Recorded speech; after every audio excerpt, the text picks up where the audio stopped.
बिस्मिल्लाहिर्रहमानिर्रहीम। अस्सलाम वालेकुम डियर स्टूडेंट्स। जैसे कि हमने रिस्पायरेशन चैप्टर को स्टार्ट किया था सेकेंड ईयर का, और वो अख्ताम को पहुंचा। जितनी भी ब्रीथिंग थी, सिस्टम थी, ह्यूमन रिस्पायरेटरी सिस्टम, उसको डिटेल से पढ़ा। आज हम बात करते हैं डिसऑर्डर्स की, कि एक मशीन है, वो चलता रहता है, उसमें कोई ना कोई ख़राबी आ जाती है।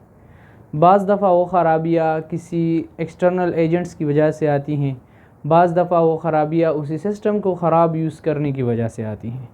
इसी तरह इंसान में भी lot of systems are there, digestive system, circulatory system, respiratory system, immune system, उसमें कोई ना कोई ख़राबी आ जाती है। या तो वो बाहर के एजेंट्स की वजह से आ जाती हैं, या आपके ही खुराक की गलत इस्तेमाल की वजह से, या उसी सिस्टम को गलत इस्तेमाल करने की वजह से आ जाती हैं।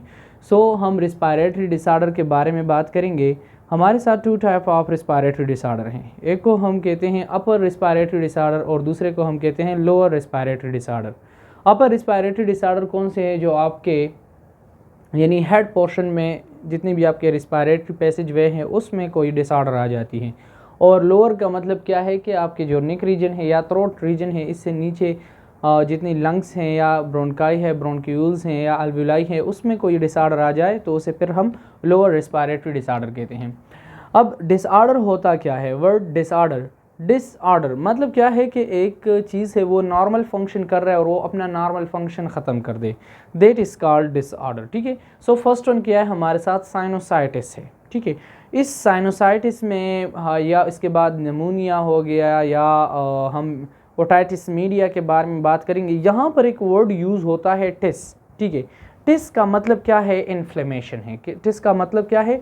इन्फ्लेमेशन है। इन्फ्लेमेशन होता क्या है कि जहाँ पर भी आपके साथ एक वर्ड टिस यूज़ हो गया कहीं भी मेडिकल टर्म के साथ, उसका मतलब क्या होगा? इन्फ्लेमेशन होगा। इन्फ्लेमेशन होती क्या है? वो प्रोसेस जिसके ज़रिए से इम्यून सिस्टम या आपके साथ जितनी भी इम्यून सिस्टम है वो कोई हार्मफुल एजेंट है उसको रिकॉग्नाइज़ करे और उसके लिए रिमूविंग का अमल स्टार्ट करे। और उस रिमूविंग अमल के लिए क्या करते हैं? वो फॉरेन स्टिमुलाई के ख़िलाफ़ हीलिंग स्टार्ट कर ले, या वहाँ पर कोई इन्फ्लेमेशन या कोई इन्फेक्शन स्टार्ट कर ले। ठीक है। तो इसे हम क्या कहते हैं? इन्फ्लेमेशन कहते हैं। यहाँ पर वर्ड क्या है? इन्फेक्शन है या इन्फेक्शियस है, कि ये रिस्पायरेटरी डिसऑर्डर जितने भी हैं ये इन्फेक्शियस होती हैं, ये इन्फेक्शन काज करते हैं। Pulmonary infections are commonly bacterial, ये बैक्टीरियल भी हो सकती हैं, यानी बाहर से कोई बैक्टीरिया आ जाता है और वहाँ पर अपना रिप्रोडक्शन स्टार्ट कर लेता है, तो उसकी वजह से भी हो सकती है। ये वायरल भी हो सकती है, या कोई वायरस आ जाती है और वो अंदर जाके रिप्लिकेट होना शुरू हो जाती हैं, जिसकी वजह से कोई इन्फेक्शन काज हो सकता है। या कोई भी पैथोजन आ जाए और वो रिप्लिकेट कर ले इनसाइड अ सेल, इससे हमारे साथ पल्मोनरी डिसऑर्डर हो सकती हैं। ठीक है। या हम कह सकते हैं कि रिस्पायरेटरी डिसऑर्डर हो सकती हैं। आफ्टर दैट अब ये साइनोसाइटिस का वर्ड, यानी टिस उससे हमने अलहदा कर लिया, इन्फ्लेमेशन हो गया, इन्फ्लेमेशन को हम समझ गए। दूसरा वर्ड आता है साइनसिस। ठीक है। तो साइनसिस क्या है हमारे साथ? ये कैविटीज़ हैं जो आपके फेशियल बोन्स में प्रेजेंट हैं, हॉलो कैविटीज़ हैं, यानी हॉलो स्पेसेस हैं which are present inside your facial bones. ठीक है। और इसे हम आल्सो नोन एज राइनोसाइनोसाइटिस कह सकते हैं। क्या कह सकते हैं? राइनोसाइनोसाइटिस। तो आप इसको भी याद रखें, एमसीक्यूज में आ सकता है कि इसके लिए दूसरा वर्ड क्या यूज़ हो सकता है? Rhinosinusitis. Inflammation of mucus membrane lining the nasal passage and sinuses.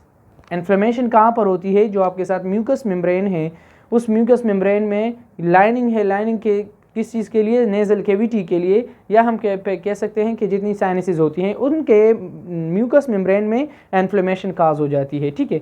जिसकी वजह से होता क्या है, वहाँ पर आपके साथ जो जितनी भी एक्सेस ऑफ म्यूकस है वो प्रोडक्शन ज़्यादा हो जाती है।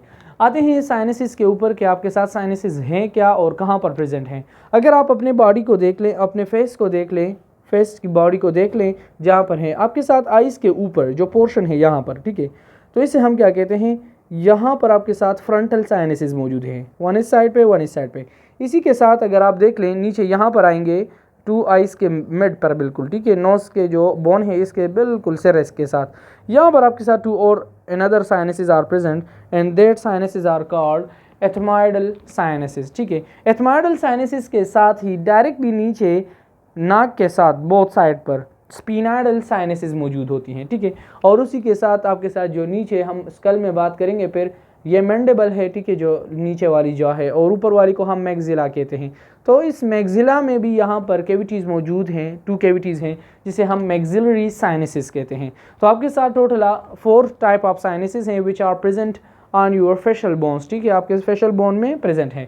इनका काम क्या होता है? इन साइनसेस का काम मेंटेन प्रेशर, ये प्रेशर को मेंटेन रखते हैं, एयर सर्कुलेशन में काम करते हैं, and serve as a shock absorber, ठीक है, या शॉक अब्जॉर्बर के लिए भी काम कर सकते हैं, ठीक है। यहाँ पर म्यूकस सिक्रीशन होती है जिसकी वजह से जितनी भी आपकी पैसेज वे है किस चीज़ के लिए, रेस्पिरेटरी पैसेज वे, वहाँ पर ट्रैप जर्म्स यानी जर्म्स को या पैथोजेंस को ट्रैप करने में मदद करते हैं, म्यूकस सिक्रीशन होती है। अब होता क्या है, साइनोसाइटिस होता कब है? जब आपके साथ यही साइनसेस ओपनिंग इनटू नोज, ठीक है, जो यहाँ से जितनी भी साइनसेस हैं, यहाँ पर है, यहाँ पर है, ठीक है, यहाँ पर है, इनकी ओपनिंग कहाँ पर होती है? नोज में होती है, यानी नेजल कैविटी में होती है।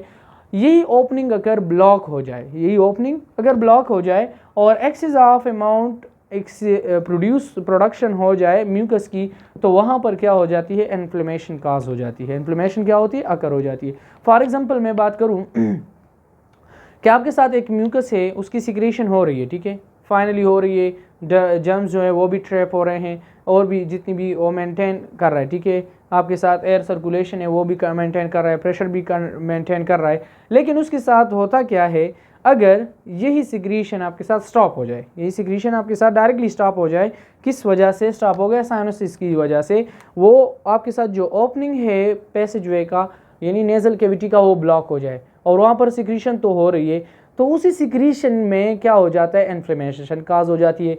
अब उसकी काजेज़ की वजह क्या है, ठीक है, अब काजेज़ की वजह क्या है या काजेज़ कितनी टाइप हो सकती है? ये 2 टाइप हो सकती हैं। एक को कहते हैं एक्यूट एंड दूसरे को हम क्या कहते हैं? क्रॉनिक। एक्यूट जो होता है वो 2 to 8 वीक्स तक होता है, जो डायरेक्टली कम से कम मेडिसिन में भी इंसान ठीक हो जाता है। या क्रॉनिक में कौन सा होता है? जो बहुत ज़्यादा होती है, ठीक है, और ज़्यादा की वजह से क्या होते हैं, वो तकरीबन 4 to 5 मंथ्स तक भी चली जाती हैं, ठीक है। उसी के साथ हम बात करते हैं कि काजेज़ क्या है। काजेज़ या तो हमने बात की है कि बैक्टीरियल भी हो सकती है या वायरल भी हो सकती है। एक्सपोजर टू एनवायरमेंटल पोल्यूशन, या पोल्यूशन की वजह से भी हो सकती है, डस्ट पार्टिकल या केमिकल इरिटेंट की वजह से भी, exposure to allergens like pollen वगैरह, जिन लोगों को एलर्जी होती है उनको अगर पोलन ग्रेन चले जाते हैं इनसाइड पे तो उनसे भी काज हो सकती हैं।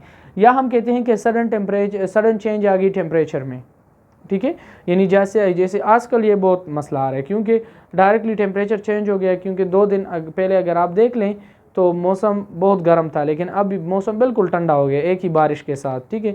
तो मुझे भी यही प्रॉब्लम हो गई है, सडन चेंज इन टेम्परेचर, ठीक है, टेम्परेचर के साथ भी हो जाती है। टोबैको स्मोकिंग के साथ भी होती है। एंड वीक इम्यून सिस्टम, और जिसका इम्यून सिस्टम वीक होता है उसे भी ये प्रॉब्लम आ सकती है, ठीक है। आफ्टर दैट इसके बाद हमारे साथ साइन एंड सिम्टम्स है कि हम इसे पहचानेंगे कैसे। तो साइन एंड सिम्टम्स में क्या है?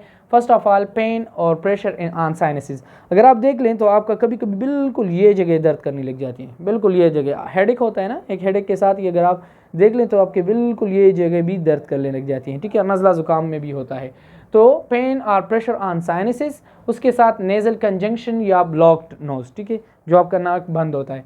पोस्ट नेज़ल ड्रिप, ठीक है, थिक वाइटिश और येलोइश म्यूकस, उसके साथ ही जो नाक से आता है, ठीक है। रिड्यूस सेंस ऑफ स्मेल, आपका नोज़ बंद हो गया, इट्स मीन कि आप स्मेल सेंस नहीं कर सकते, ठीक है। उसके साथ ही फेवर आता है, क्योंकि फेवर इसलिए आता है इनसाइड कोई पैथोजन वगैरह है तो उसके लिए टेम्परेचर ज़्यादा करना पड़ता है बॉडी को, और उसी की वजह से फिर वो पैथोजन मर जाते हैं, ठीक है। ट्रीटमेंट उसका क्या है? एंटीबायोटिक्स है, एंटीवायरल है या एंटीफंगल है, क्योंकि अगर फंजाई ने अटैक किया है तो फिर उसके लिए आप फंगल यूज़ करते हैं, अगर वायरल ने किया है तो एंटीवायरल या वैक्सीनेशन होती है। नेज़ल डिकंजेस्टेंट स्प्रेज वगैरह होती हैं जिसके ज़रिए से आप नाक में करते हैं और उससे वो ब्लॉकेज ख़त्म हो जाती है, ठीक है। एनाल्जेसिस है एंड सर्जरी, सर्जरी कब होती है? जब यह आपके साथ क्रोनिक में चला जाता है, ठीक है, जब बिल्कुल ये ब्लॉक हो जाती हैं उसके लिए फिर सर्जरी करने की ज़रूरत होती है। प्रिवेंशंस क्या है, कैसे आप इसको खुद को बचा सकते हैं? फर्स्ट ऑफ ऑल तो ये है कि अगर किसी दूसरे फैमिली मेम्बर को लग गई है तो आप उससे थोड़ी सी दूरी इख्तियार करें या वो मास्क पहने, ठीक है, उसके साथ यानी ज़्यादातर कांटेक्ट ना रखें। Wash the hands regularly, avoid exposure to allergies, ठीक है, allergens, avoid exposure to pollens, उसके साथ ही avoid smoking and keep vaccination, ठीक है। और उसी के साथ आप उस बंदे से थोड़ा सा दूर रहें जिस बंदे को साइनसिस हो या कोई भी बीमारी हो, लेकिन अगर वो आप देखें कि ये ट्रांसमिट होती है तो अच्छी बात यह है कि आप उससे दूरी इख्तियार कर लें, ठीक है।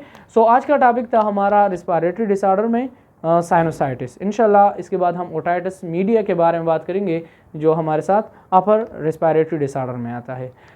यहाँ पर अगर आपको कोई भी क्वेश्चन हो तो काइंडली आप कमेंट सेक्शन में पूछ सकते हैं, और अगर आपको वीडियो अच्छी लगती है क्योंकि ये बहुत ज़्यादा मुश्किल से बनती है तो काइंडली अपने फ्रेंड्स के साथ ज़रूर शेयर किया करें। अल्लाह हाफिज़, अपना बहुत सारा ख्याल रखें।